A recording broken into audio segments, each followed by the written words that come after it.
Investigates starts right now. What is up, YouTube? It's MAB and Mrs. MAB here in the studio. Well, I'm in the studio. She's in the kitchen. I have to go out and come back in because you're all staticky. All right. All right. So I'll see you in a bit. All right. It's me. I guess it's me. Hey, Cindy Lou, Nanette, Groovy Gal. Thanks, sweetie. Jim Survival, what's up? Risa Joe, how you doing? Crab Rangoon, what is up? We just got back from the first day I got back from Crime Con, Las Vegas. I was immediately thrown into work. My tenant's drain clogged. I had to go deal with that. You good? There we go. Yeah, it's better. It did that weird thing where you sounded like a gargoyle. I am a gargoyle. I was just telling them when we came home from Vegas that Monday I had to go straight to Grace's drain problem. Oh, God. And then we got reamed another way with Roto-Rooter. Yeah. Charging us, our firstborn and my kitty, to clear those drains. Oh, my God. Cost a lot of freaking money. And I'm like, you got to be kidding me. I could have rented a nap. You should have bought a high-powered snake for that much money. Alex cooking with Mr. Good Looking. What's up, Alex? Good to see you. People here. 27.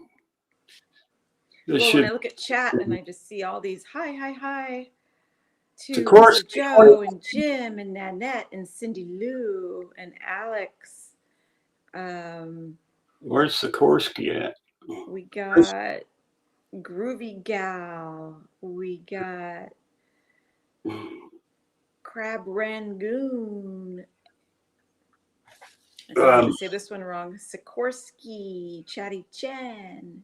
Sikorsky 23, I think her name is. And we've got Debbie. Oh. I know everybody's name. Uh-oh. I just got rid of chat. Okay, shoot. There we go. Gas prices are crazy. Here, diesel $7.29. Nanos the Clown, you're right, Tucson. What's up, buddy? How you doing? We're going to go over his stupid interview. He says nothing. Pit Road Mama, what's up? Pit Road Mama. Anyway, and then once I got done with the other tenant and everything, I went straight back. Hey, run on 857 Tucson. We are back from Vegas. And I've been working on the landscaping ever since, including today. I've poured 2 pallets full of concrete. And now I got a new piece of grass that weighs 341 pounds, artificial turf. It's very pretty, though. So we wrestled that into kind of where it goes. Tomorrow will be the finalizing the grass, concrete, into the new phase of grading the next level of landscaping. A lot of work. Jen, diesel is more than that here. What did you say? That's regular gas. For us. $5+ for regular gas, $7.29 for diesel. Yeah. All right, Sikorsky 23, no problem. You guys want to listen to this clown? This guy's interview that I looked at. He's such an idiot. Who? Nanos? Nanos. And he's got these micro expressions that I can read like a book, because I can read people really well, because I've dealt with criminals, drug dealers, lawyers, CEOs, CTOs, CFOs, hoes, everything. All right. And this guy is a big tell. Let's go.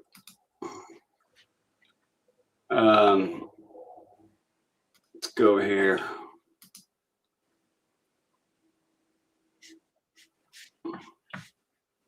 We had fun in Vegas. Yes. Yeah, Thank you. good time. Got to meet Criminal Network, Alex, Ted Investigates, met JLR, and oh, that's right, and Dolly, and Dolly and PJ, and Sal from Vegas. So, Sal. And I will say, I still have an MGM ticket for the slot machines. Really? Yeah, for $8. Sheila, what's up? $5.50. I wish I could get 90 octane for $5.50. Yeah. Here we go. Bonehead alert. How are you feeling about the investigation and the chances of you all being able to find Nancy Guthrie? Well, you'll see that he immediately breaks eye contact and looks down. Looks down, so you know he's a liar. If you're not a liar, you maintain eye contact. That's something that shows respect, when you maintain eye contact with who you're speaking with. And he's looking down, he's got his hands all folded, so he's already in a defensive posture. I'm sorry, what is up with his hair? I don't know. you know, these cases are difficult. They're difficult. You know, and it's sputtering and shit. It's not just this case. A number of our cases come to us where you can't see. He's never looking at her. Never looking at the interviewer. He's looking down. He's looking everywhere else but at her. And this is a softball interview. He's interviewed her. I think it's Brittany. I'm not sure if it is or not, but they go back years. You know, he only gives interviews to buddy reporters, right? Requires a lot of work from other people. It's not just a detective goes out there, talks to somebody, and we can make an arrest. This is a very sensitive case, but what really makes it prolonged is we do rely on labs. Labs. Your Florida lab that you should have sent to Quantico is where you screwed up. And he lies his ass off in here too. Labs for the digital part of this case, which is very critical. Labs for our DNA, which is also very critical. But when you're looking at those labs and the work they do, you know, you have a science there. You have a science there that he does not understand at all. And you have to have rules, and the science has rules. Of course it does, you dim shit.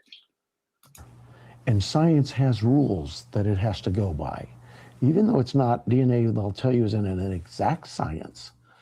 It's 99% plus. 99% plus. I think DNA is pretty exact. Yes. Yes.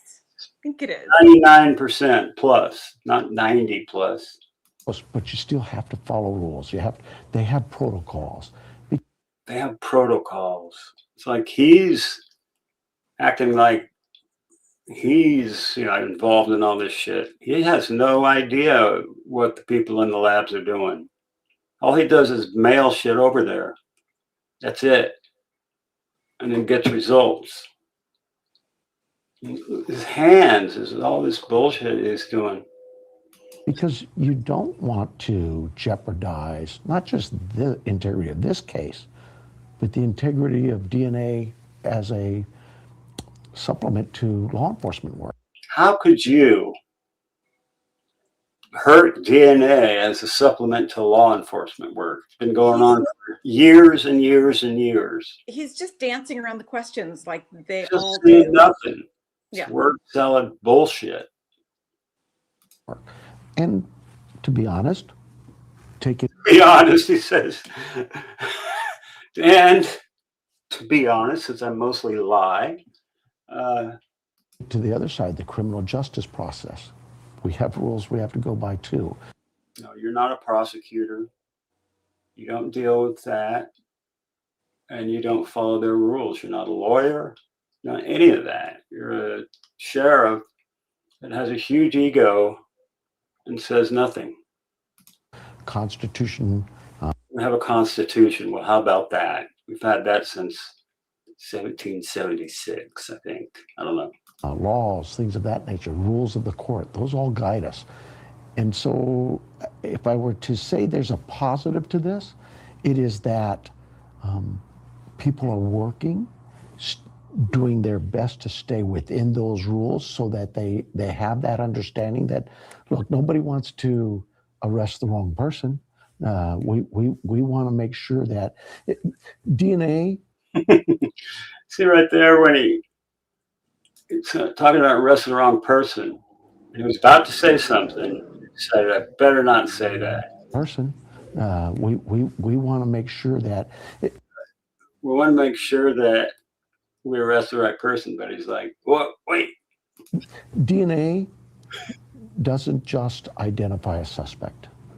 It also exonerates those who are innocent. So it's a tedious process. We get that. And especially when you add in all the other complexities of one DNA on top of another and the separation of that. And it's just it moves at a snail's pace, I guess, for some. He's talking about mixed DNA.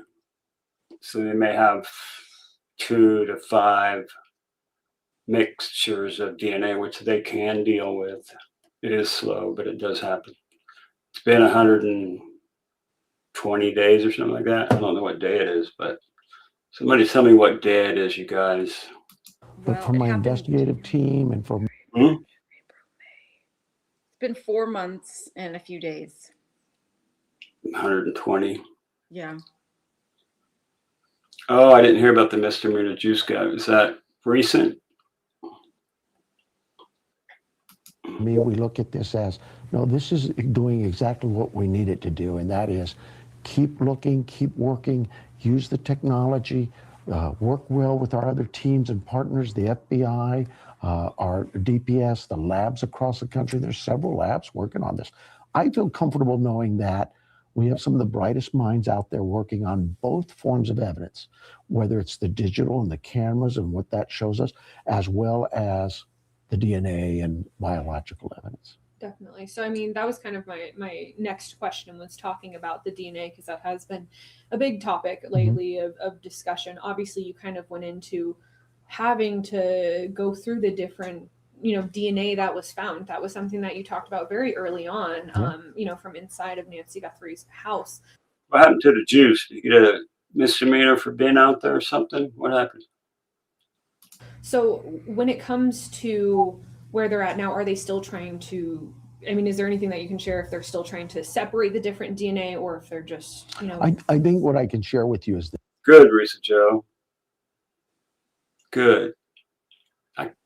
I'm sick and damn tired of Pima County running off people that are trying to keep Nancy's case in the spotlight like it should be.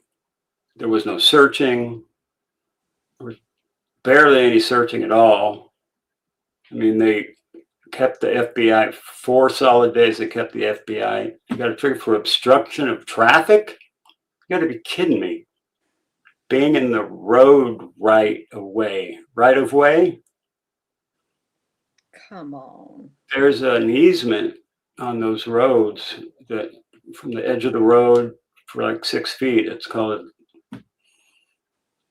I'm not sure the caller said, but he had a foot on the pavement, so they gave him a misdemeanor. Come on, ma'am. Kimsta, what's up? Good to see you, sweetie. Yes. The labs are working with labs all across the country. Labs all across the country. Mm-hmm. Quantico, Florida, and where else? Probably California, where that the specialty lab is for like genealogical DNA. That's where they're going to find evidence, because whoever they got is not in CODIS.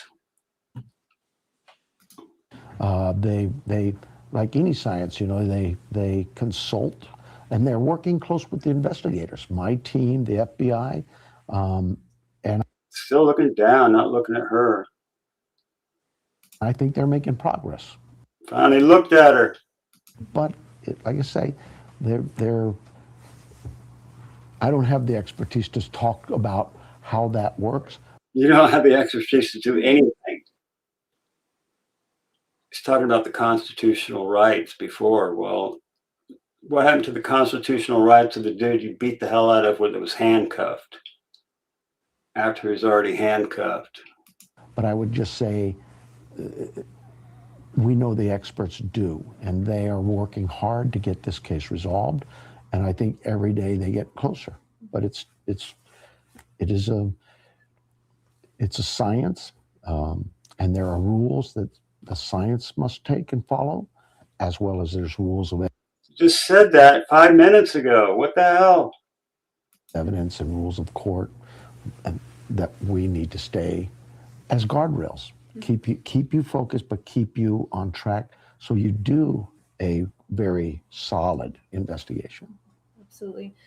You obviously had also mentioned, you know, the digital side of going through all of those cameras. We heard about that very early on in this investigation as well. Obviously, tips also were a huge thing. The tens of thousands, if not hundreds of thousands of tips between PCSD and the FBI that you all have gotten. The last time that you and I spoke, you kind of talked about that, you know, you really had to weed out those tips and kind of, you know, hold on to them. Is it kind of trying to find both, you know, with the DNA and then also maybe the digital? Now they've got AI that can help them with tips, right? They have AI that can separate low quality tips from higher quality tips, and they can, it's like the cream rises to the surface. Lucas is doing great. Yeah, he's back to normal, his normal pig treat begging self. Forensics or the tips that you have to, you know, kind of piece that all together? Are there tips that you guys are just holding on to, tips still going through? Well, first of all, we're still taking tips. We want those calls. We want, if you see something or you know something or you hear something, we need you to call us. We know somebody out there knows what happened here. We need those calls. But in the same sense, we still make a push for it if you've got video. And you know, I know we're 100 days beyond, but maybe you saw something the last week that concerned you. And if you've got a video that was just what was it you're seeing didn't set well, call us. We'll take a look at it, and we'll keep.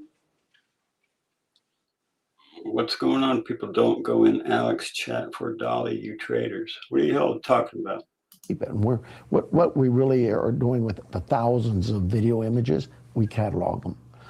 Today we may have a video that involved a red car, and last week it was a blue truck, or all of those things we catalog, so that when we do identify a red car, and last week it was thousands of video images, we catalog them. I thought I heard him say a Toyota station wagon in this somewhere. Toyota does not make a station wagon. Today we may have a video that involved a red car, and last week it was a blue truck, or all of those things we catalog, so that when we do identify a suspect, we can sit down and say, well, this individual owns a green Toyota station wagon. What? Green Toyota station wagon. What's up, Keisha? Good to see you, darling. Hi, Lucas. Green Toyota station wagon. Whatever it may be.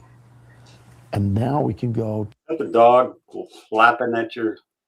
Yeah, he's pacing and panting and driving me nuts. Wants a treat. He had a treat. Yeah, green Toyota station wagon. To all those thousands of videos and look up just green SUVs, station wagons, and maybe we can match it. So Absolutely. So it just all can. it's We said really nothing this whole interview so far that I can tell. it's connecting all the pieces. Absolutely. And I know also early on in the investigation, just, I'm trying to look at this, as a whole over the 100 days, that, you all had worked closely, of course, with the Guthrie family. Is that a continued? Day one, we worked with the Guthrie family, but we also worked day one with the FBI. He's a liar. Royce, good to see you, hon. He did not work with the FBI until the 4th day. He's lying to us. And now he's not even working with the family at all. What does that say? That's not good. When you go into prosecution on a trial, you want the family and the prosecution to be on the same page. You don't want the problems there.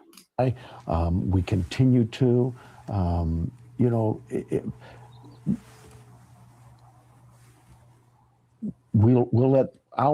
let politicians be politicians. You're a politician, you idiot. Elected people are politicians. He's an elected sheriff. He's a politician. All we want to do is solve the case. Alls we want to do. That's not even a word. Alls. All we want to do, not alls. That's our job. The sheriff's department here is here to solve a case. All the rhetoric and the white noise, we just stay out of it. All the rhetoric and the white noise. That's like the city council wanting to fire his ass. And Sergeant Cross and all the deputies, they want his ass out. That's the white noise. I figured I'd wear my white Nanos shirt tonight. Just put our head down and do the job. Absolutely. And wanting to just do the job. The word cold case continues to be floated around with this investigation. You see that? It's micro expressions right there. Watch him. He shrug. He does like 3 or 4 of them right here. The word cold case continues to be floated around with this investigation. You've been asked about it, and you have already talked about, obviously, that you even have investigators that their sole purpose is to continue to look into cold cases. Absolutely. 6 micro expressions about a cold case. He did 6 things. He's like, with his eyes, he's like, because he's headed in that direction. That's the problem. How do you see this investigation? Do you see it as cold yet or not? No, absolutely not. There's way too much work to be, that is ongoing. My first goat, Forget Me Not 23, our first member. Analyze that, Doug. What's up? Yeah, he is a dipshit. With some of the physical evidence we have. And we're not going to give up on it just because it's been 100 days. We continue to work with our labs, whether it's on the digital end or the biological end, DNA, and we'll continue to do that. We continue to work with the FBI, and we continue to work with DPS in several labs across the country to get some resolution on this case. Over the last few years that I've spoken with you on. Okay, so he has a multi-year relationship with this woman. That's why she got the interview, because she's not going to ask him the hard questions and call him out on anything, because they've had this long-term relationship as sheriff and reporter. On different cases even, you have always talked about maintaining the integrity of the investigation, whatever it is, and you have definitely mentioned it with this specific investigation. I'm not sure if she's still around Tucson. If the Mexico ransom guy, if there was any meat to that, then he said he saw her in Sonora, I think, Mexico, alive, and time was of the essence the day that he was asking for half a Bitcoin, I think it was. Now, if my mother was missing and somebody in Mexico had seen her alive, and they only wanted like 35 grams. It was a half a Bitcoin. I think Bitcoin was at 70,000 back then, 60 or 70,000. And I was worth $40 million. Sure, I'd take that gamble to find out what happened to my mother. Why wouldn't I? I mean, come on, man. Right? Is there any information that you all have that you are not sharing for the sake of the integrity of the investigation? Of course he is.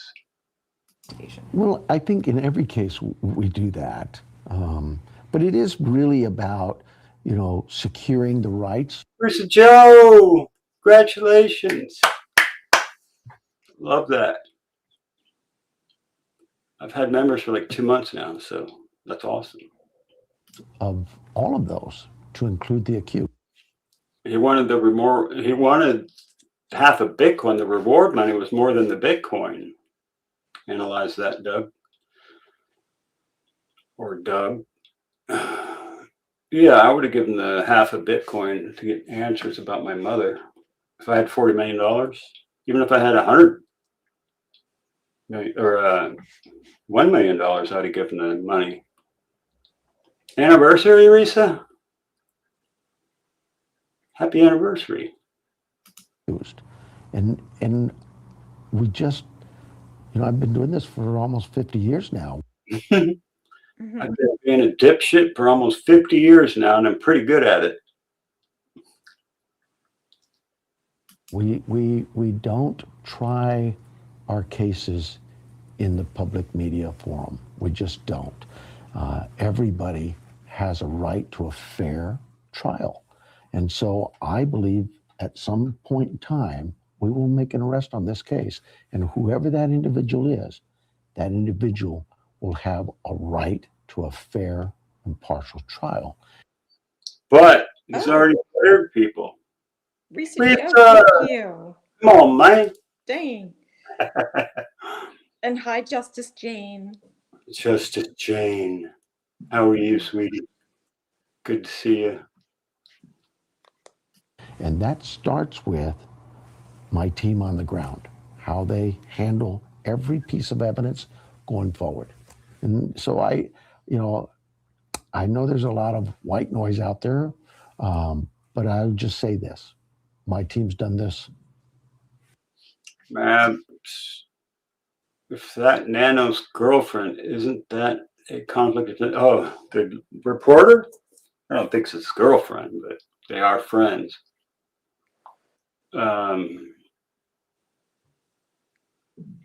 No, the FBI doesn't have the case. The sheriff has the case. Turtle Gang, good to see you. Open mind. The sheriff. Turtle Gang. Yeah, and it was great to meet you in Vegas. Vegas, baby, at the D. At the D. At the D, the dirty D. The FBI has had this case for quite a while now. No, the Pima County Sheriff has the case. The FBI is consulting on the case. So so now that they're in Phoenix at the FBI headquarters then, and they have a liaison from the Pima County Sheriff that's working with the FBI. That's how it works. Have you ever dove into the mining accident in Sonora? No. That was a long time ago that Nancy's husband died in a mining accident. Oh, you were being funny. Yeah. Gotcha. JLR told us the FBI went to all those gun stores. Yeah, you're right. They did. With the Pima County guys, too. I think they went. Anyway, sounds good. Analyze that, Doug. Send it to me. You are better. Justin Investigates 117. What's up? You're better than who? Nanos, I hope. For decades, and they've always been successful. We'll get there. Absolutely. I mean, as you discuss, as you've brought up the white noise, I mean, obviously, we recently got a statement from you all about just comments about the work between PCSD and the FBI. But you have continued to say from the get-go, when you got there, I believe you said that the FBI was even there Yes. before you got Yeah. there. Yeah. The FBI has a task force that we've been members of for decades. Yeah, that's what I'm saying. The FBI has a task force, and they have a person that is assigned to that task force from the Pima County Sheriff. So, but that hasn't been going on since day one in this case. It was 4 days before FBI got into this case. Yeah, they went to that restaurant because one of those gloves matched one of those guys that worked there, I think. And that task force works in their office, works under their supervision. Phoenix. And yet we understand that our task force officer, though is a deputy, she in this case, works for the FBI. So when we called out, look, About to lie to us. That's why I had to stop. When I called out, what? You didn't call out the FBI on day one. Maybe you had that liaison and she came to see me. She's not the FBI. when these things happen, when a case happens, patrolman gets to the scene, he assesses it. It's a missing person. So what do? We contact our missing persons people. Where's missing persons? We got blood all over the place. You will take that into consideration? It's a homicide. In this department, in our homicide section. So they contacted the homicide sergeant. They also contacted search and rescue, which is another area of this department that is used to do what? Search for those missing. So both areas, and I think I said this early on, somebody said, well, why didn't you transition from this to this, or you didn't transition soon enough? There was no transition. Both areas. That's not true. They were treating it as a missing person for at least 2 days. Whether it be They were walking on over the scene, trashing everything. They didn't do a forensic job properly. They didn't even take the mat off the front door, the camera mount, the tie with the blood on it. All should have been taken to Quantico. homicide, or in this case, search and rescue, they both went out. They both handled it. In that regard, our homicide sergeant, he's in charge of the investigation. He decides what resources should be called in. Not the sheriff, not even his captain. He has the authority and ability to look at a scene and say, you know what, I think I need forensics. I think I need blood work. I think I need DNA work. I think I could use the FBI. And so when he calls the task force officer, our liaison to the FBI, That's not calling the FBI. he calls that individual detective, says, I need your assistance here. Come out. Okay, so he's got the FBI liaison officer, which is a Pima County detective. But that's not the FBI, guy. It's not the FBI. You didn't do it till day 4 after you done screwed up the scene. You release it back to the family after 2 days. She did. She was there before I got there. I didn't know it that night, but I knew she was there. It's not the FBI, you idiot. And that very next morning, we're in touch with the FBI. Liar. Day one, I hear all the white noise about this. I can only tell you, day one, the FBI was involved in this case.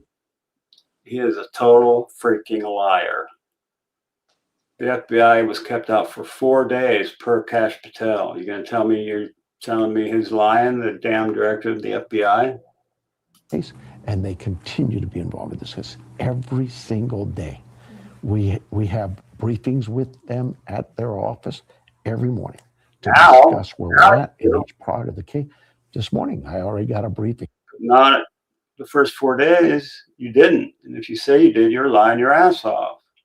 You asked, are there things I know that, yes, absolutely there are. But it's not done because we got to keep it secret. It's done because we got to protect our case. Mm-hmm. Absolutely. This question might be not really for you, so I understand if not, but just those. I guess I'm on the wrong chat right here. There's no open discussion. What do you want to talk about? Open mind? I'm open to talk about anything. We're not a, what do you call it? Echo chamber. What's on your mind? Open mind. You know, the ransom notes. Do you know if those are still being looked into? I know that you said those were handed over to the FBI. That's all the work for the FBI. I know. Oh no, you totaled your car? That sucks, Risa. I hate it when I've never totaled the car, but I've crashed mine plenty. In fact, I got a brand new bumper for it right now, but I haven't put it on yet. Because you hit something with your previous brand new bumper. Yeah. I had a brand new bumper put on it, painted and everything, and then backed into a freaking fire hydrant. Fire hydrant. Yeah. Fire hydrant versus car. Fire hydrant wins. Fire hydrant versus plastic bumper. Open mind. What's on your mind? What are you doing? What are you talking about? He says, I guess I'm on the wrong chat right here. There's no open discussion. What do you call this? We played some slots. Mrs. MAB played some slots. I pulled the handle a few times. We didn't like those electronic machines, though. We liked the ones that you actually get to pull the handle down. Yeah, kind of old school.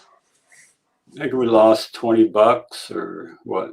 If that, yeah, didn't really play that much. So You'd win $5, $10, and you'd lose it. Win, lose, win, lose.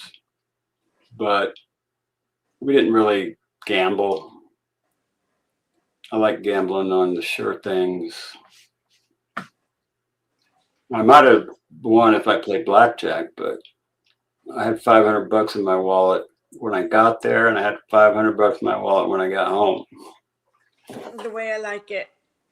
Yeah, I like the old school ones. Someone hits you. Let's see. Let me put the. Come on, man. What the hell is this doing? Okay. I'm going to put the. So open mind has a question. If nobody believes in the ransom notes, how did the second or third one that was sent to TMZ describe the broken spotlights facing the pool?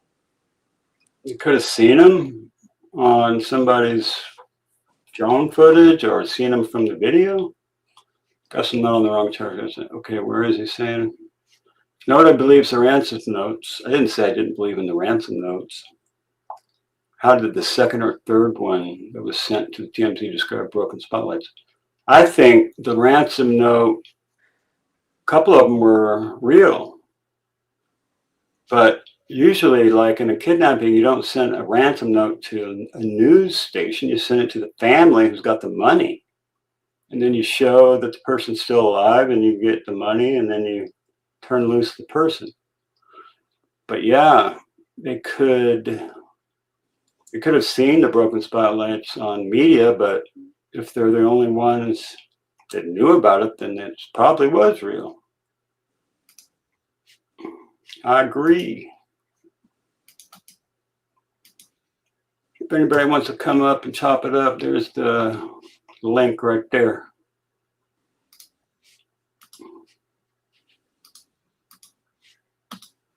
Anyway, he's about done. Know that they have all of that, and they share that information with my team, and we'll leave it there. Okay, definitely. Well, those were all of my questions. Is there anything else that you want to say? No, just that, like I say, the Sheriff's Department's committed to one thing, and one thing only, was solving this, finding out who did this, and hopefully finding Nancy as well. But the reality is simply this: we're policemen. We're here to investigate a crime. All the other side issues and the pundits and the politicians, we'll let Politician, you idiot. them do their thing.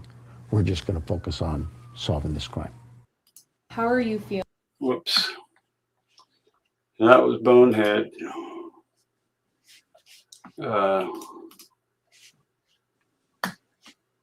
Yeah, pulling the handle's cool. Mhm. Yeah, Nanette, totally useless interview. He didn't tell us Anything. anything. He Nothing. lied and said he had the FBI from day one, which is a lie. Should I open the phone lines too? Sure. Hold on. I wish. Block.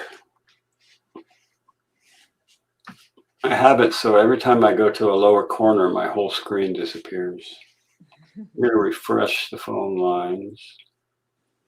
Then I'm going to put the phone number up here. Oh, it's already up there. Yeah. You just took it down. I know.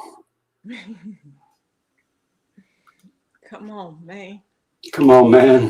Why is it not working?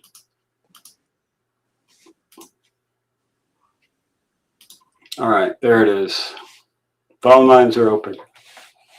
The chat, the Keisha, it's 81 there. It was like 70 here today. streamer is open, phone lines are open, everything's open. We need merch that says, come on, man. We need some merch that says, come on, man. Come on, man. Yeah.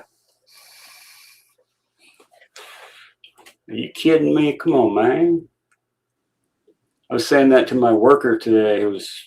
I don't know how people don't understand how to like hook one chain to another chain. Because you just hook it to the link, right? You don't hook the point into the hole or anything like that.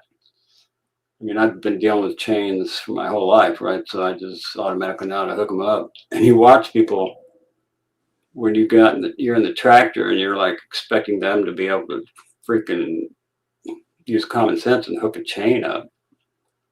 Okay, to be honest, I didn't know that the first time you asked me to hook a chain up. I didn't know that it doesn't go in the link. You wouldn't know because you never dealt with chains before. Right. But this guy has. Okay. So I was like, come on, man. Got it right there. That's how it was. I said, bullshit. I'm looking right at it. I had to get out of the tractor to fix it. Why is my mouse not working? Nah, I'm surprised it was 80 in San Diego because I used to live down there, and June gloom is typical down there. It doesn't get nice till like No comments on the stage. August. But it's supposed to warm up here. Moto Mom, baby goat for 1 month. Hey, man. Awesome. Moto Mom. Thanks, Moto Mom. We appreciate you. Yeah. Jim says guys should know that. Guys should know that. I mean, I used to tow cars with chains like when I was like 15 or 14, 13. I guess my neighbor was a mechanic and kind of took me under his wing when I was like 7. So I was like stick welding and making chopper bicycles and making 10-foot high bicycles and doing all kinds of shit. Making go-karts and stuff. It was awesome. What's it? Bonita. That means good, right? So if we believe a couple of the ransom notes, do we agree? Yes. I think it was a targeted kidnapping, open mind for sure. Because you don't just go burglarize something and there's nothing to be found, so you take the old lady instead. That don't make any sense. Come on, man. I mean, that don't make any sense at all. So I believe it was 100% a targeted kidnapping. So who's the person? I keep slamming it on the table because that's the only way it works. I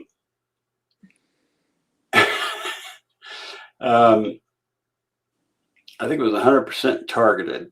They kidnapped her because they wanted Savannah to suffer.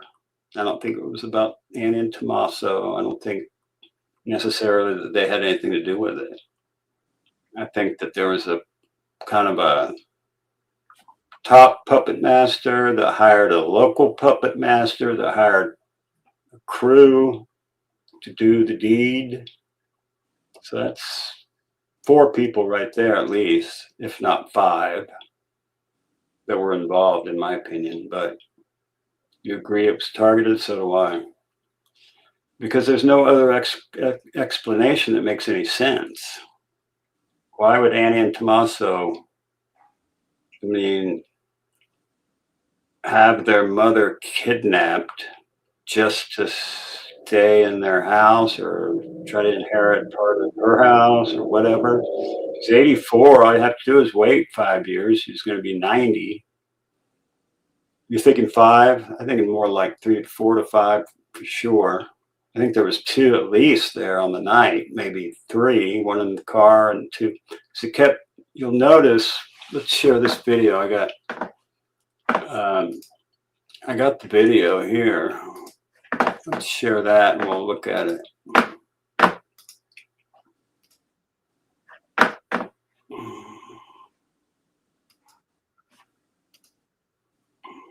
So this is porch guy bed right here. Where is it? Here. Let's make it big. He's looking down, turns the light on as soon as he walks up, starts looking down and to his left, acting like he's not going to get seen. Mm-hmm. Now, right there, it looks like, why did it go dark right there? It goes black, and then it comes back. That was weird. Right there, bam. Mm-hmm. Why did that do that?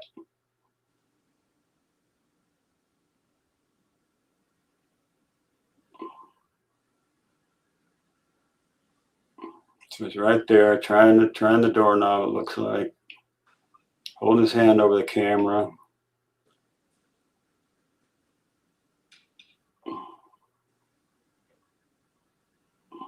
Turns around, gets weeds. Starts looking over to the side, the left side there. He's looking for something to put over the camera. He's too damn stupid to just bring a piece of electrical tape and just stick it over the freaking camera. It doesn't take a genius to figure that out. So he hunches over, walks over here. He looks at somebody over here to the left. After he picks up the shit, watch him look over to the left. He's got his light on, bright light. Right there. He looks over. I think he's got somebody over there. And it's almost like a little signal. He's looking right at him. Look at him. He's definitely looking at somebody over there. So that's 2 right there, not including whoever set it up. Okay, now we see an edit right there. From right here, they edited out part of this video because we don't see him walk up all the way up like he should be. It goes immediately to weeds in the camera lens. Right there, it's edited right there. Why did they edit that out? What's in that portion of it? Because that's 5 or 10 seconds that they edited out of the video. Bam. See, he didn't move that fast. Nobody moves that fast, right? That is direct, and Chris McDonough suggested with the direction of blood flow. Yes, I watched that episode, and I believe it to be true. They were definitely looking in that direction, and the blood drops he showed had directionality. It showed that it was moving in a certain direction because it had a little tail on it, the blood drops, or the cracks in the concrete over there. So I agree with you, open mind. Yeah. So I believe he had somebody over there for sure.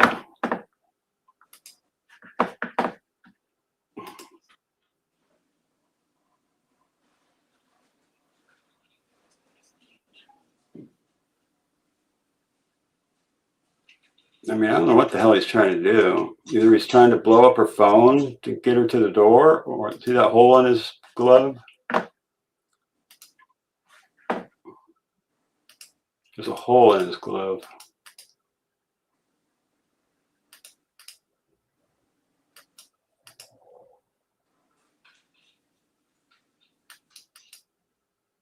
Hey, Bridget. How did it go all the way over here? It's already starting over.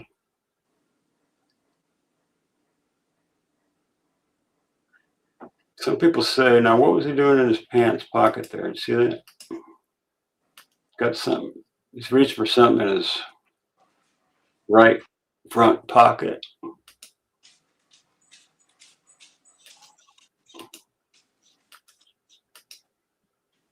There's something in his hand. Now, is that a taser or a gun in that holster? I'm not sure.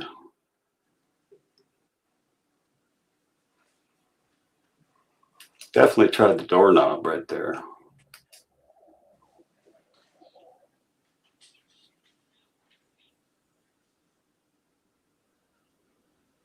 That hole, you could see a hole in his glove right there.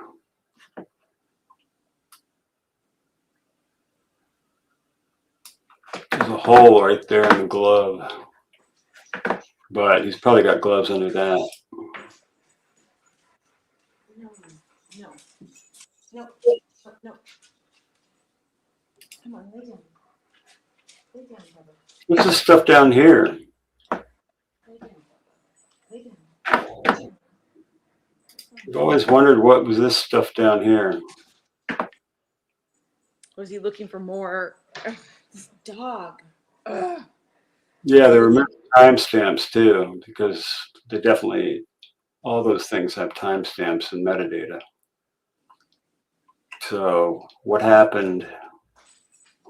I didn't see the car lights. Where's the car lights? I saw them. It's at the very beginning. When he comes walking up in the beginning, there's lights in the background. Really? Yeah.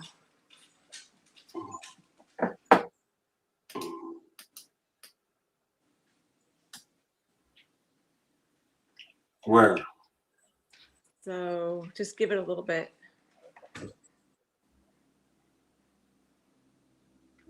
Unless it's the two little lights up there, but I could have sworn I saw them also.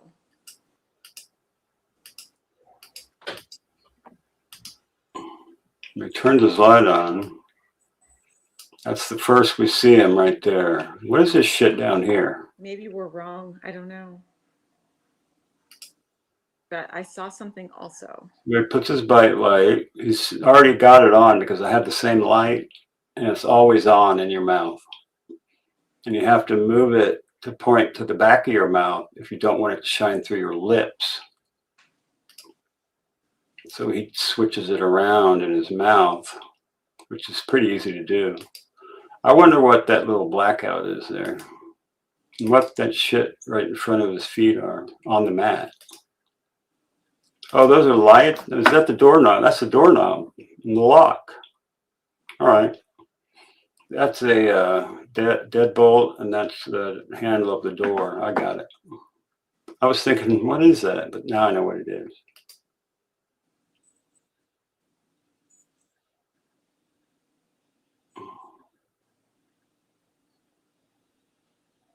No, he's not opening the door. He's just doing something with the hand down there, screwing with the mount, but he hasn't touched the handles of the door.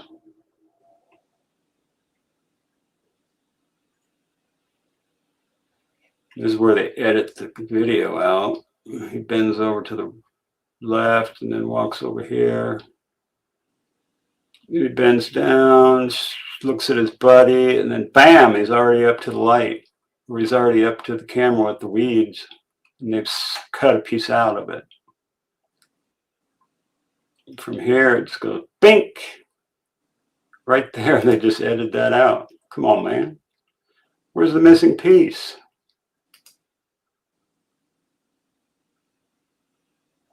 Crazy.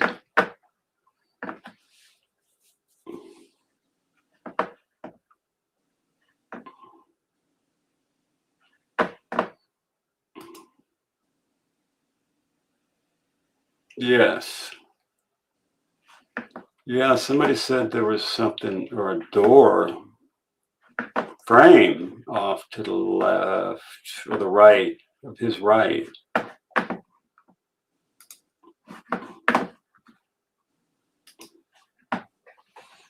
I gotta see if there really is a door frame over here to the right. Look at this edge right here.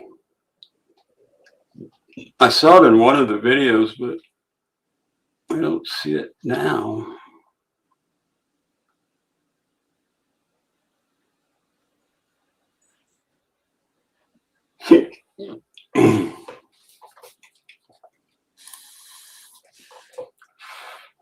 I got it all blown up for myself, but you guys can't see it as big as I'm looking at it. Nope, I don't see that door frame that I saw before over there.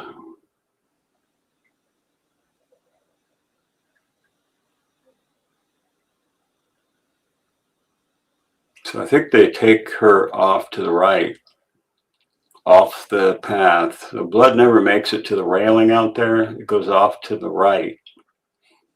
So I think they must have had a vehicle either backed into the yard or parked over there out of the way of the camera to get her out of the house.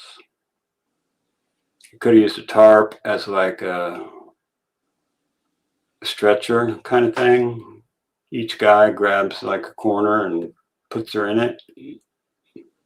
Wherever the blood disappears, that's probably what happened. Anyway, that's the end of it.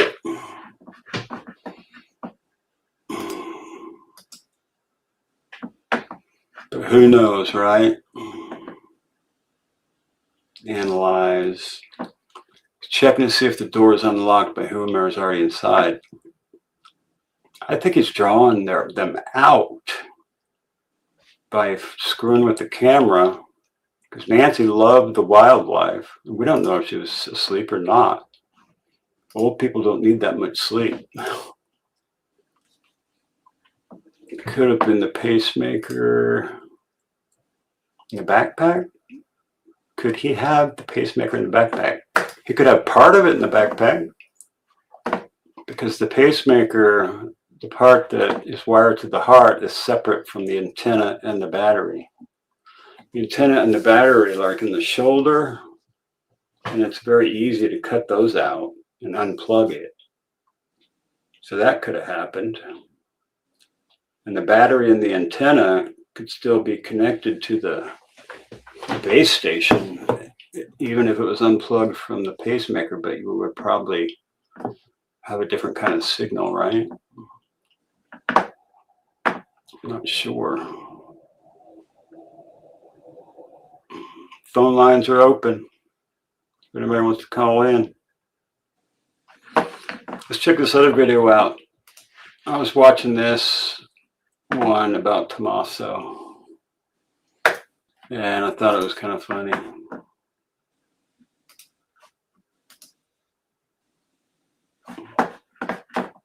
June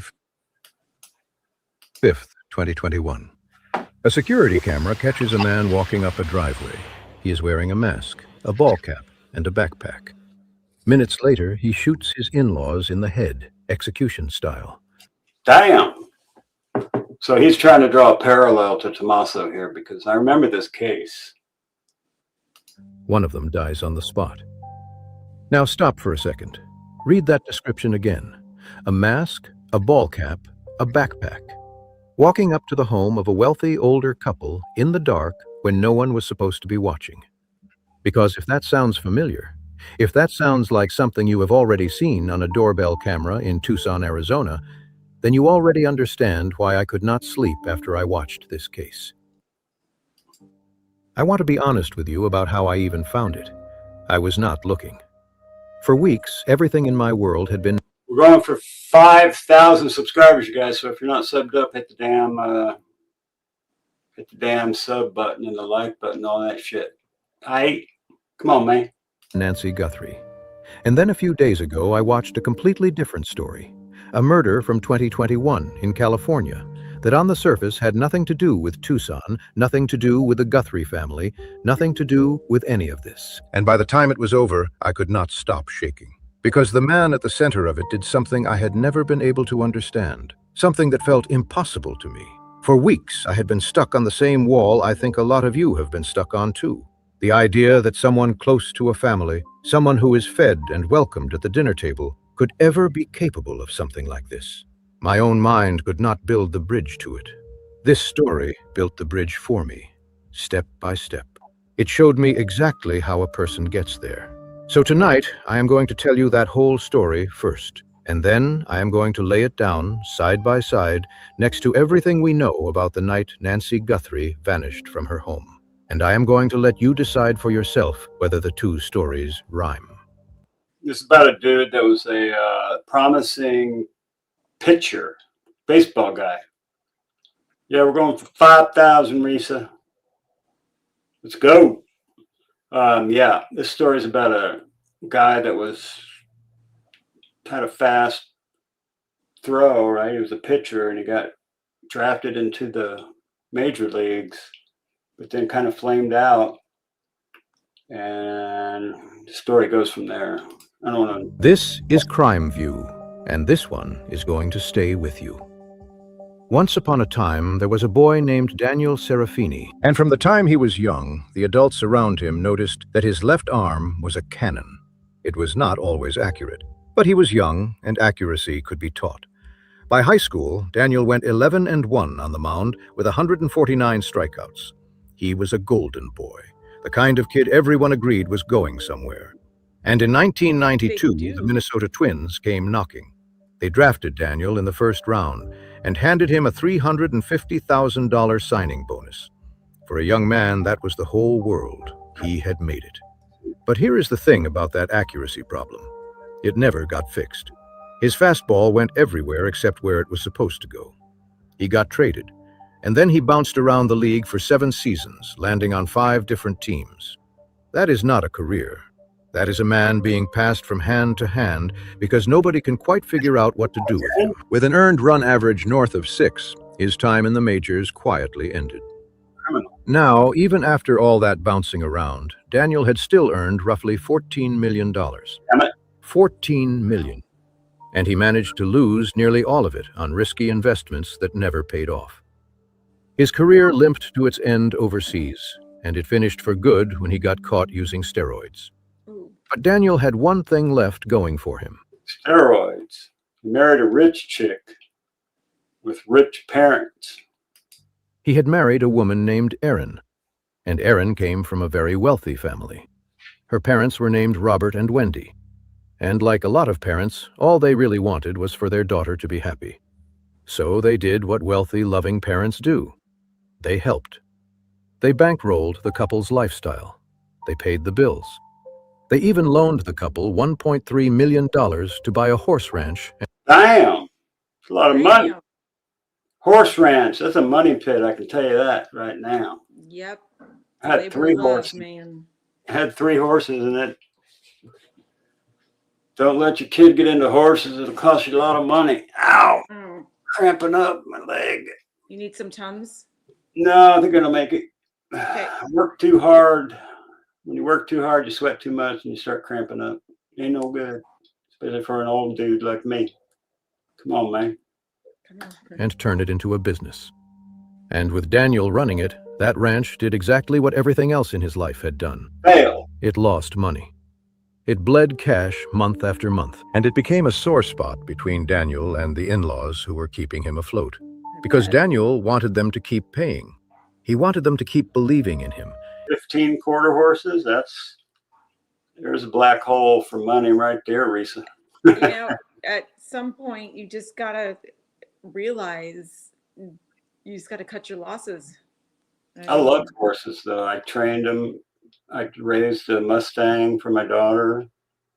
Paid $75 at the county fair. Raised them up, trained them up. Then I trained up a Morgan horse. And then we had a stud horse with another guy. A big-ass stud horse, quarter horse. And then got a divorce, and I let her have all the horses. Keep funding the dream. Keep writing the checks.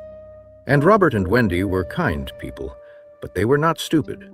You do not build a $20 million fortune by throwing good money after bad. They had spotted enough bad investments in their lives to recognize one living in their own family. And that, the moment they started to pull back, that made Daniel furious. I want you to hold on to that feeling, because it is the part that took me the longest to understand. Daniel Serafini hated the very people who were paying for his entire life. How does that work? They just think they're it's entitlement. They're entitled to. They feel entitled to leech off of somebody else's millions. It's got to be some type of personality disorder. I mean, it's just not normal. I would feel horrendously guilty doing that. Like I could not do that. It's like you mooching off your own mother. Your mother-in-law. Yeah, not even your mother. That'd be like worse. me trying to leech money off of your mother. That would not fly. No. I mean, that's wild.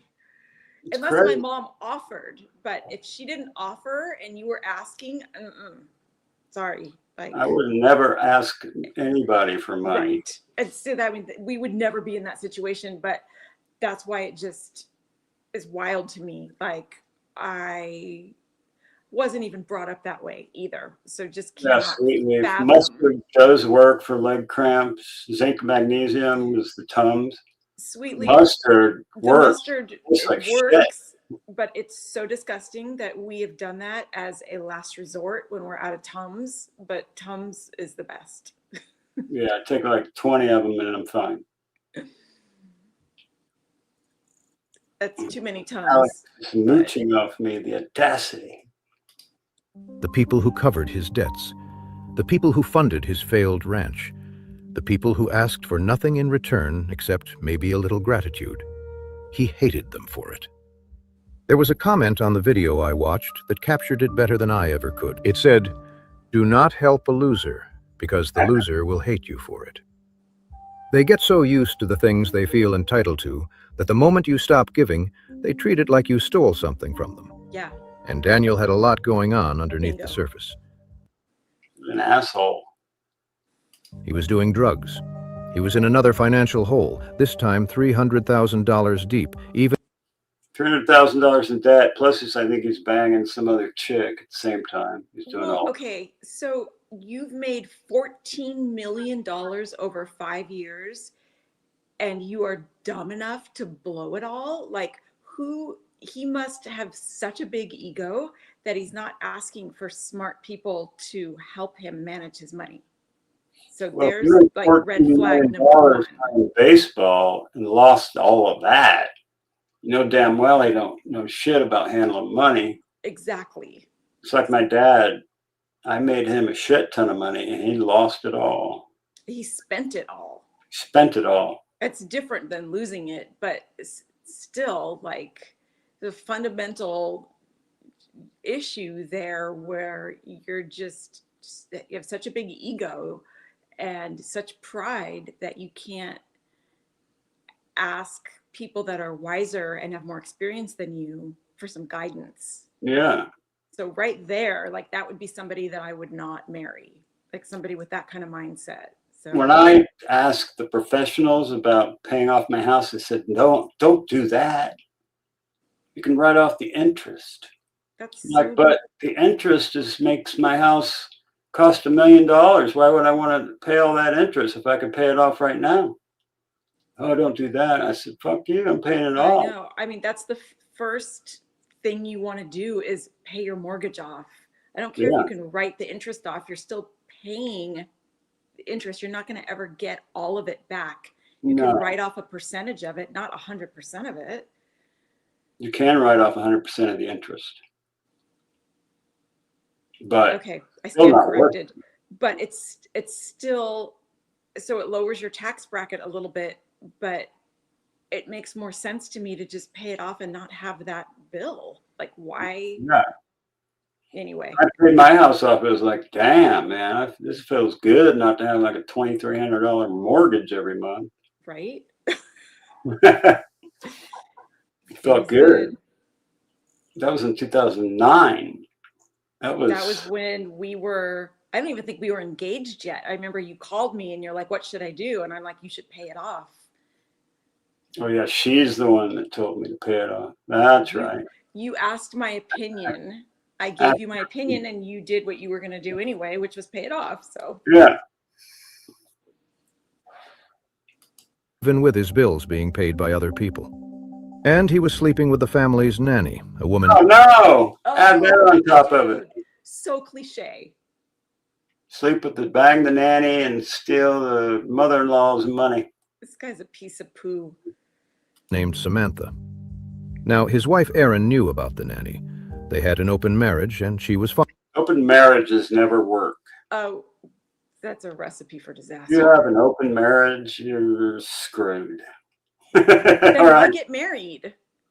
Why have an open marriage? That's just like dating. Why would you even get married if you can? Exactly. Fine with the arrangement. What she did not know was that Daniel and Samantha had started to fall for each other. A relationship, you might say, made in the worst possible place. By this point, Daniel was working as an equipment manager for a gold mine company. That is an honest, decent job. But to a man who used to throw a baseball in front of 40,000 people, it felt like an insult. He had always seen himself as above everyone around him. And now, here he was, managing equipment, drowning in debt, watching his in-laws slowly close their wallets. There was just one thing standing between Daniel and real money, a prenuptial agreement, a clause that gave him only so much, and only as long as he stayed married to Erin. Gotta have that prenup. Absolutely. When Robert and Wendy passed, Erin would inherit a chunk of that $20 million fortune. But Daniel's access to it was conditional, limited, controlled.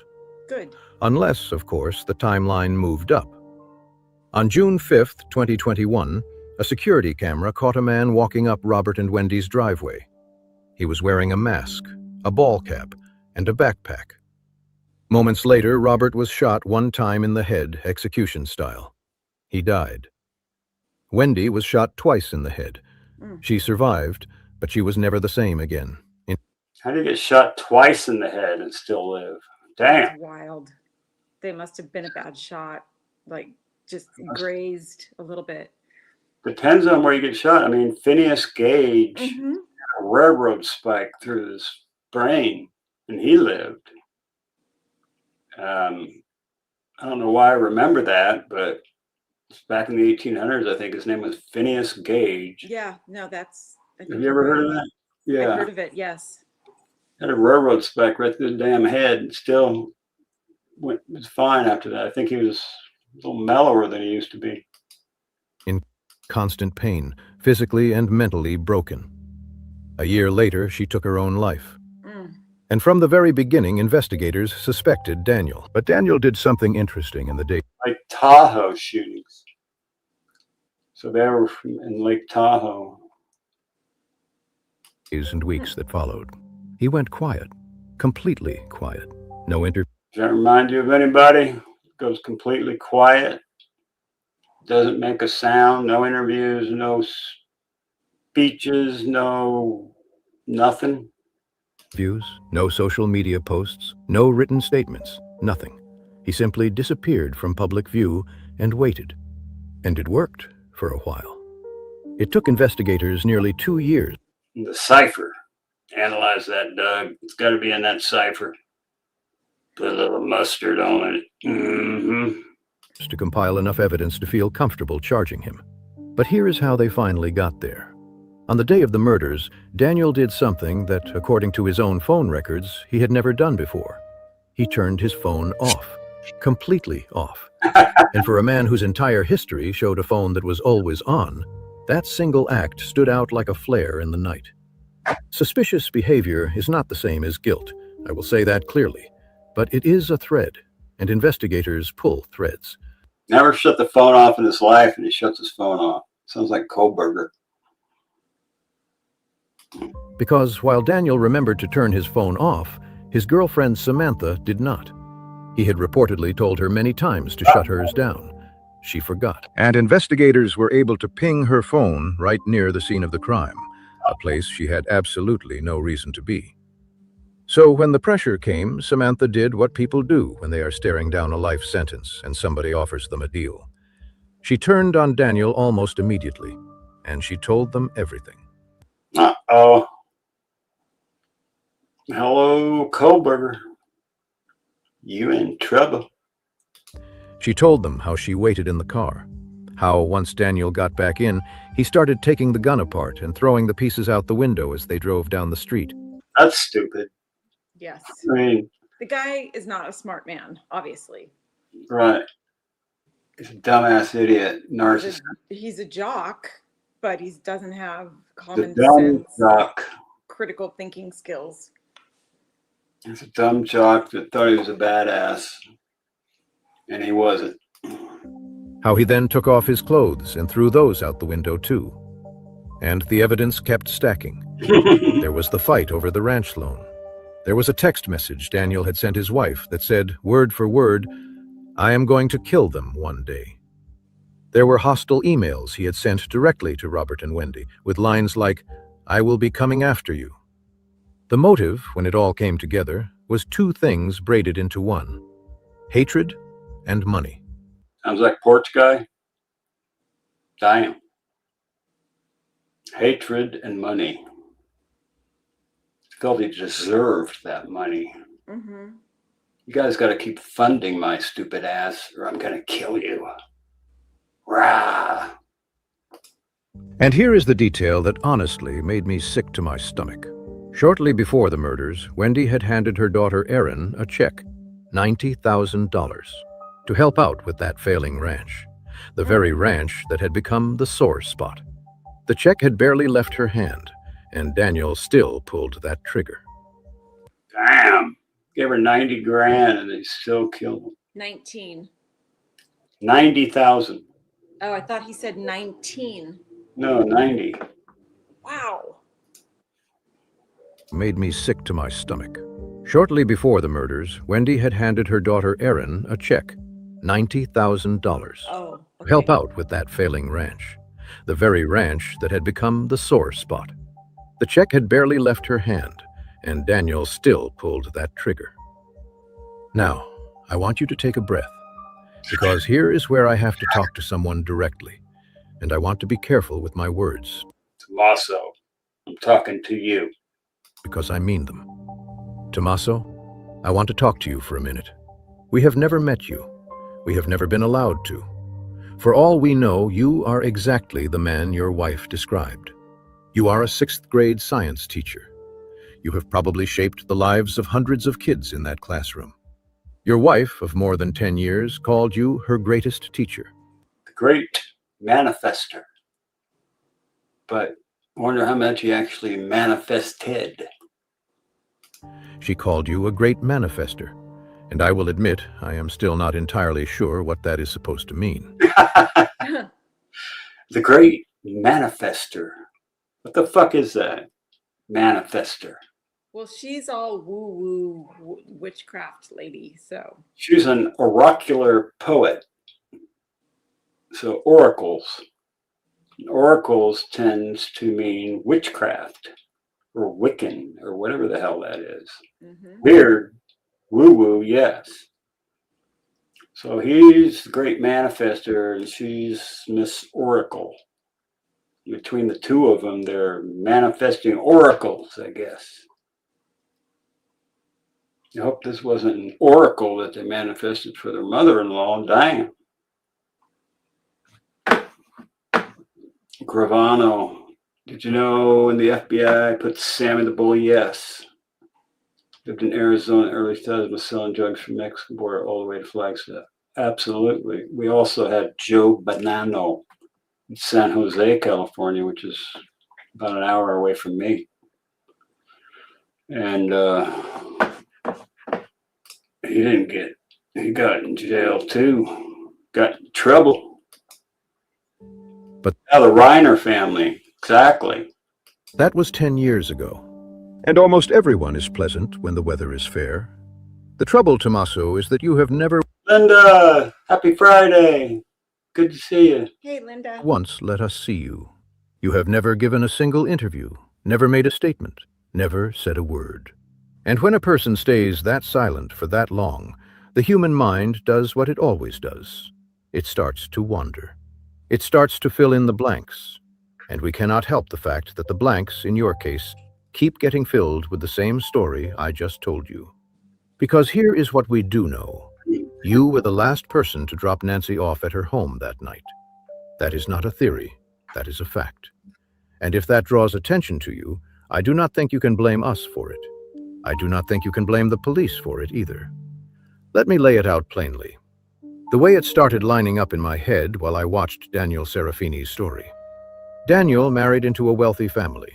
He lived a comfortable life that other people paid for. You married into one of the most famous, well-connected families in American television. But did Savannah fund any of Annie and Tommaso's stuff? That's the big question. I don't think so. This It's is just my opinion only. I don't do as much research into all this as MAB does, but it certainly doesn't appear like their lifestyle is being funded heavily. I mean, maybe she gave them money for a down payment or something like that, or helps out a little bit here and there, but they don't live Savannah. a lavish lifestyle. You think? Well, there was one comment from someone who babysat Cameron's children, Okay. and she said that there was no love lost between Annie and Savannah. Savannah. Yeah, I believe that. Your sister-in-law, Savannah Guthrie, is worth an estimated $40 million. Now, I want to be fair here, because fair is the whole point. Nobody is suggesting you have Savannah's money. By every estimate I have seen, you and Annie are comfortable, but you are not wealthy. Your own net worth has been estimated somewhere around $900,000 over It's pretty good. an entire career. That is the gap. 40 million on one side of the family, under $1 million on the other. That kind of gap inside a single family does something to people. It did something to Daniel Serafini.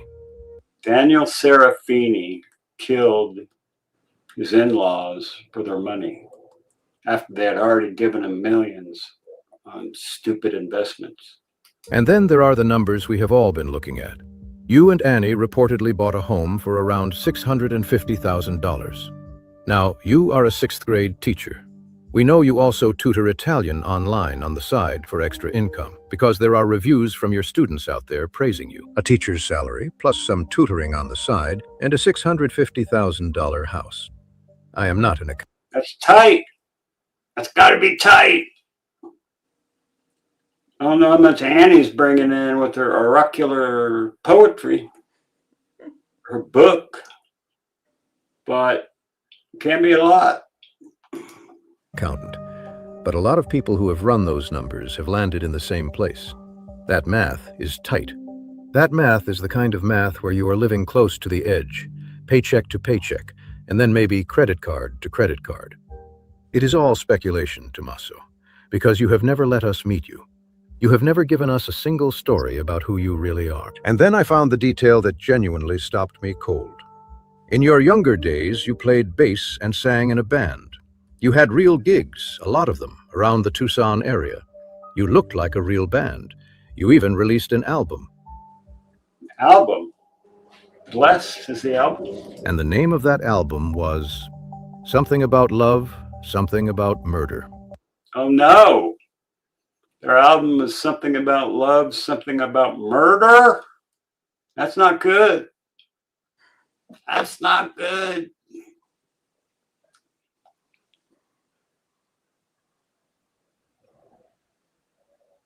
Who wrote that book? MAB. Are you frozen? Who wrote that book? What book? Something about love, something about murder? It's an album Oh. that Tommaso and his band Early Black came out with an album. Maybe he thought he was going to hit it big.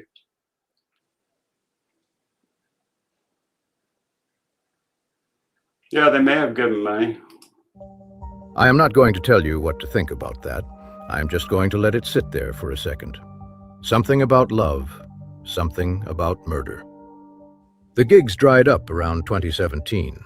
The dream faded, the way most dreams do, and life took over. But for a while, that band... That's right, Linda. They seem to be dark people. Early Black, and what she wrote on that card that she left at her mother's memorial, something about ashes and scorched earth. mattered to you. Making it big would have been everything, and it did not happen. Daniel Serafini knew that feeling too. The feeling of being told when you were young that you were special, that you were going places, and then watching all of it slip through your fingers while you ended up doing a job that felt beneath the person you thought you were going to be. There is one more piece, and it is the one Annie gave us herself years ago, without knowing anyone would ever go looking for it. Back in 2013, in an interview about her book, Annie was asked who her creative inspiration was, and she said this about you. Tommaso, the great manifester. She said, "My husband Tommaso is my greatest teacher. He is a great manifester. He writes poetry with his lifestyle, a great manifester." A person who manifests is a person who believes they can pull the things they want out of the universe and into their own hands. Pull shit out of the universe right in their own damn hands, huh? That's going to be a little tough to do there, Tommy. The life they feel they deserve, the success that is supposed to be theirs, the money that always seems to belong to someone else in the family. Daniel Serafini was a manifester too, in his own way.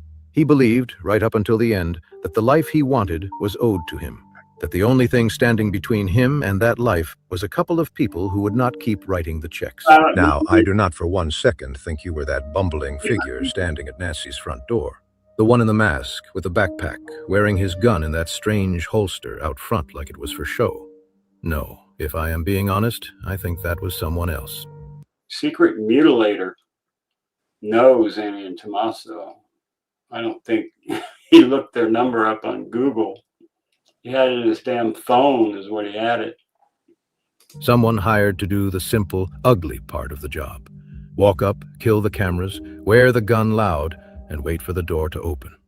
A man who did not need to be smart because his only job was to be there. If you were involved in something like this... Nancy's in Vegas turning tricks. That's a stupid-ass comment, East Coaster. Oh, yeah, it's kind of an AI type channel, but I thought it was, when I watched it, I thought it was good, so I'm playing it. Yes. No, Secret Mutilator is a one-man band, I guess, with DJ Mojito, their friend. They all, the Flycatcher and all these different bars that they would play together in over a number of years. Kayla Day would be in there's Tucson Fetish Balls. And I got a picture, a video of Kayla hanging from freaking her back, I think, or titties or something, swinging around by her boobs. Weird shit. I guess it's supposed to be erotic or something. And I am saying if. I do not think you would be the man on the porch.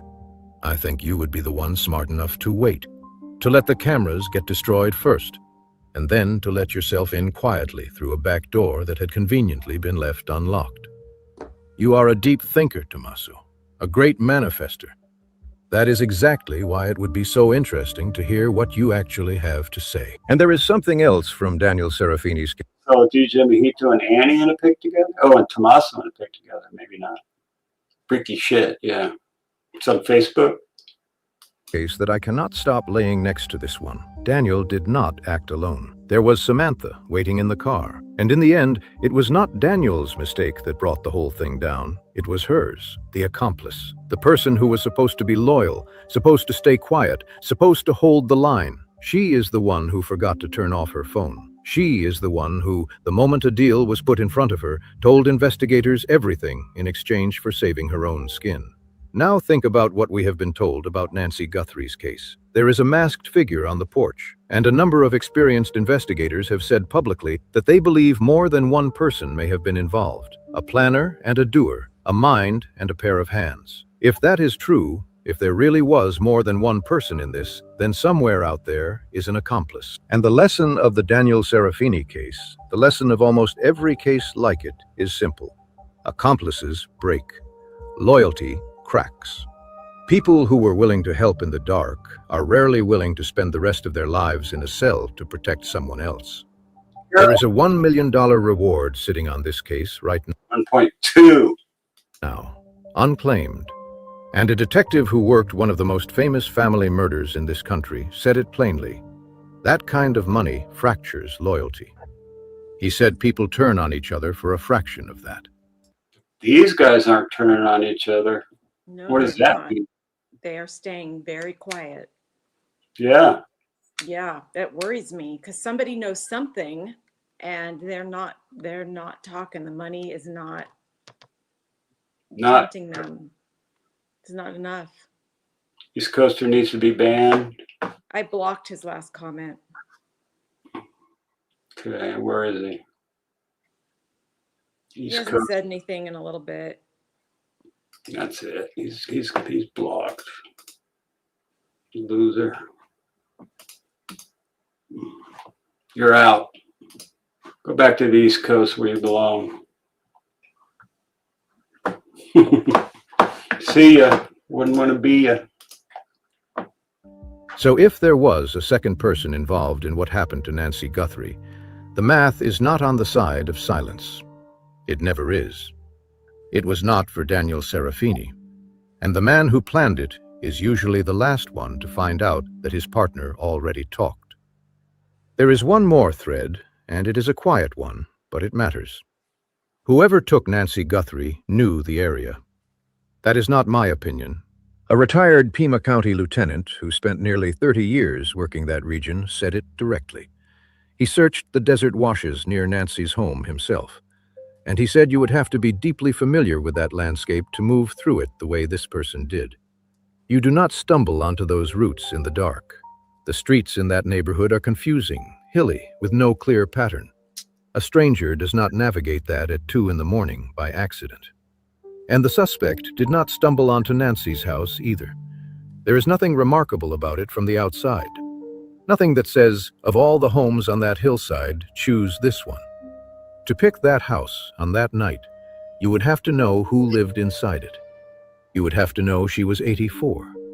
You would have to know she lived alone. You would have to know she would be coming home from a family dinner, and roughly when. Tommaso, you have lived in Tucson for nearly 20 years. You know that area. And you knew that dinner was happening because you were at it. I am not telling you that means anything. I am telling you it is one more thing that, in the absence of your voice, fills the silence with questions. And here is a question I cannot get out of my head. When Savannah made her plea video, when she looked directly into the camera and said that it is never too late to do the right thing, who was she talking to? Was she speaking to a stranger? Thanks, Sam. Someone she had never met, somewhere out in the dark? Or was she speaking to someone she knows? Someone whose mask she might have seen slip once or twice, across a holiday dinner, across 10 years of family gatherings. Because Savannah is the golden girl of that family. Savannah would have had the ear of her mother. And if Savannah had ever seen something in you she did not like, a flash of anger when you did not get what you wanted, a coldness behind the smile, she would have noticed. I am not telling you she did. I am asking whether she might have, because everyone wears a mask, Tommaso, depending on the day, depending on the company. For most of us, the mask is never far off from who we really are. There's your public self, your private self, and your secret self. My public self and my private self are pretty much the same. I ain't got no secret self. Right, Mrs. MAB? That's right. Because most of us do not have that much to hide. But some people wear a mask all the time, and it sits a long way off from who they actually are. Because they know, deep down, that if they ever let it drop, nobody would like what was underneath. Only the people closest to them, a wife, a So I often wonder if Annie and Tommaso ever stayed overnight with their mom to take care of her, which leads me to wonder if she wasn't the real target. Why would anybody target Annie and Tommaso?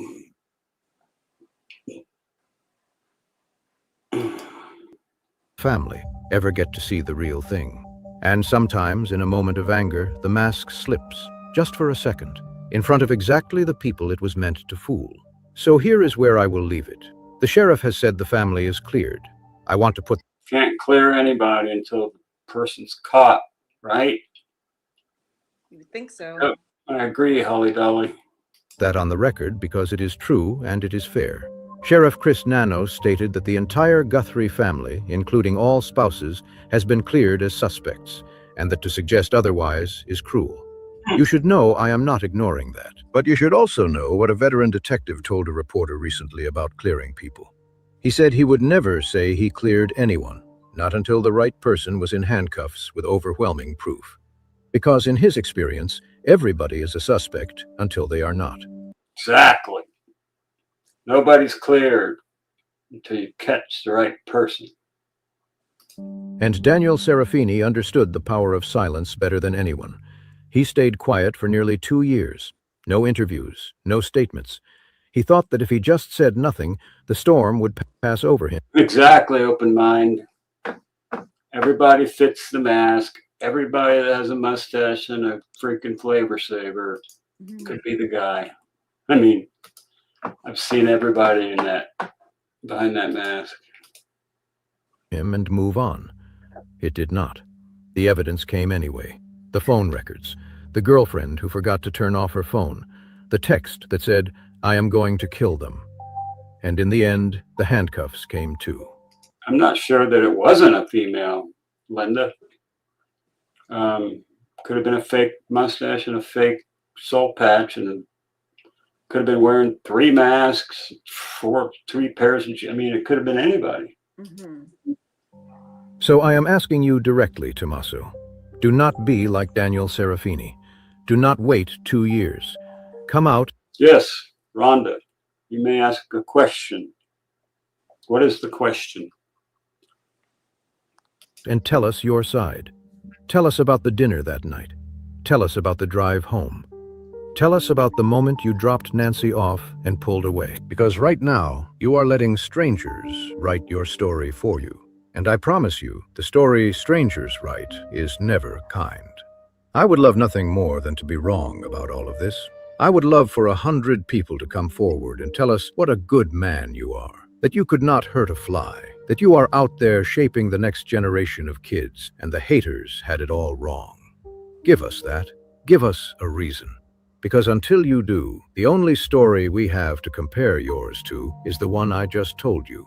And that one ends in a prison cell. This is Crime View. Every source for the Serafini case and the Guthrie case is linked in the description. That's that. Interesting. Yeah, could be a transgender. Transgender. Isn't a transgender person live right down the road from Nancy? Don't know. It says, do you know that one of Dolly's mods are blocked here? No, they're not. Who? Which one of Dolly's? Nobody is blocked here. I just blocked one guy, the East Coast dude. And if that was Dolly's mod, then he can stay blocked. Yeah. Yeah. Do you know that one of Dolly's mods are blocked here? No, I didn't know that, Rhonda. Who is it? Who's blocked? Keisha, I like that too. I didn't know he was going to play that. Normally I kind of watch him plan his show, but I didn't know that one was coming up. Oh, the transgender person lives right next door where the blood trail went. That's not good. Did they go to their house? Possible. Interesting. Well, I've been live for a whole week. This is my first one since Vegas. Yeah, you didn't do any lives this week, but I mean, working. Go on vacation, come back, do work, go on vacation again, come back, kind of burned out a little bit. So. I've been working hard on the landscaping, and it's like a lot of work. We got 341-pound piece of grass today, and we got it kind of where it goes, but it was hard with 2 guys. Yeah, that thing's heavy. And So when it you still had needs it, to be stretched out and yeah, tacked down and stuff, but it's in place. got these big old nails to tack down with. Who's the mod that's blocked? Yeah, I want to know. That's what I want to know. Yeah. Linda, yeah, we did. It was a little, I mean, we haven't been to Vegas in almost 20 years. It feels like it got bigger and more crowded and more complicated. But I'm also a lot older and it's not really my scene anymore. I mean, we did have a good time, but it was a lot. We were tired. Especially when the damn Nanette wants to know how the kitty is. Kitty's good. Kitty. My kitty is perfect. Actually, when we got back from Key West, his coat looked like a little greasy, like he was not taking care of himself like he normally does, because I think he missed us. So I brushed him a whole bunch and he's all fluffy and shiny now. Wait, okay, what is Julie saying here? She wrote a big thing. Yeah, Great. I see it. What about the new scanner info on the masked men the cops were looking for the same night? 3 of them, 3 or 4 Podcast. masked men that was turned in by that kid, right?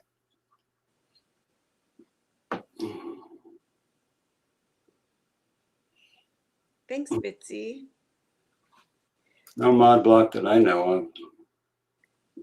Thank you, Bitsy. Yeah. Yeah, Matt, I would have had to block him because nobody is able to block it except me. And I think I've blocked like 2 people. Yeah, well, I saw his first comment and I'm like, and then he made a second really vulgar comment and I blocked that comment. Someone's like, oh, she's turning tricks in Vegas. It's like, come on, man. What? But figured don't give him any attention and I'll just keep scrolling. But then he made another comment and I blocked it. I'm like, that's not cool. Bad mod, very bad mod. Yeah, if that's one of Dolly's mods, I was there chatting with Sage and Heather, and another mod came in calling me a troll. One of Dolly's mods said that she had been blocked her here. She had her blocked here. Nobody can have anybody blocked here but me. I don't understand what that means. Salty pirate. Mrs. MAB got him, yep. Created a comment and I blocked him. Yeah, I've got Mab's phone, so I blocked the second comment that he made and Mab blocked him completely. Something about biting a pillow or some shit. What a disgusting. No, but it's similar. So it was completely inappropriate. One of them said I could see her biting a pillow while taking it some way. I don't know. Stupid. Yeah, the white van. Yes, I agree. I've seen that picture. I just don't have all of my stuff lined up yet. I mean, I got a lot of content waiting to be released, but just been working so hard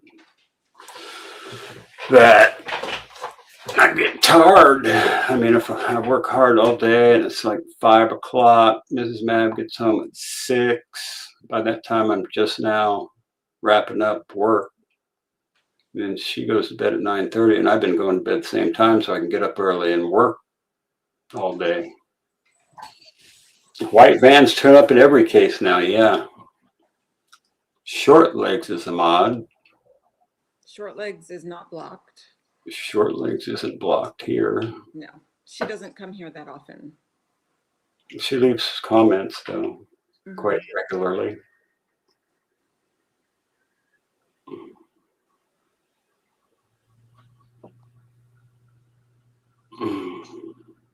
Open mind. Did you see the comment? Rhonda, I saw the comment. Anyway, we're about to get out of here. I appreciate you guys coming by. We'll have better and new content. Yeah, the landscape is going to be awesome. Yeah. Tomorrow, the grass will be in, and the new garden that I made, and I just concreted in today. I got one piece of concrete left, one bag of concrete left out of 2 pallets. So that's 112 bags of concrete I've poured on this thing so far. I'm just getting started. So I need to get another pallet of concrete and pour that. Good night, Jim. Thank you for being an awesome mod. We appreciate you. And rest well, everyone. Thank you, Risa Joe. Appreciate that. If you're a replay crew, leave me a comment, hit the like, subscribe, become a member, become part of the GOAT pen. Thanks, Doug. Appreciate that. We're on our way to 5K, baby. Yeah, Carol, yes. Some people like them, some people don't. You need a French drain? I know how to build a French drain. I can tell you how to do it. Easy. Just make sure you got your drop going the right way. You're going to have a flood. There's a French drain at Chair. Really? Where? In the driveway. Where does it drain to? I don't know. But I remember when Mom put it in. Because the driveway in front of the garage used to flood. So she put a French drain in there. Ah, love you too, Keisha. Whoop, whoop, 5K, yeah. Whoop, whoop, whoop. You guys have an awesome weekend. It's Friday, right? Damn. Friday. I thought it was like Saturday. Nope. Got another work day in front of me. And I want to get my damn tractor running. Got to do that. Maybe tomorrow, if we get the grass in by like noon, we go over and get the tractor running, drive it back here.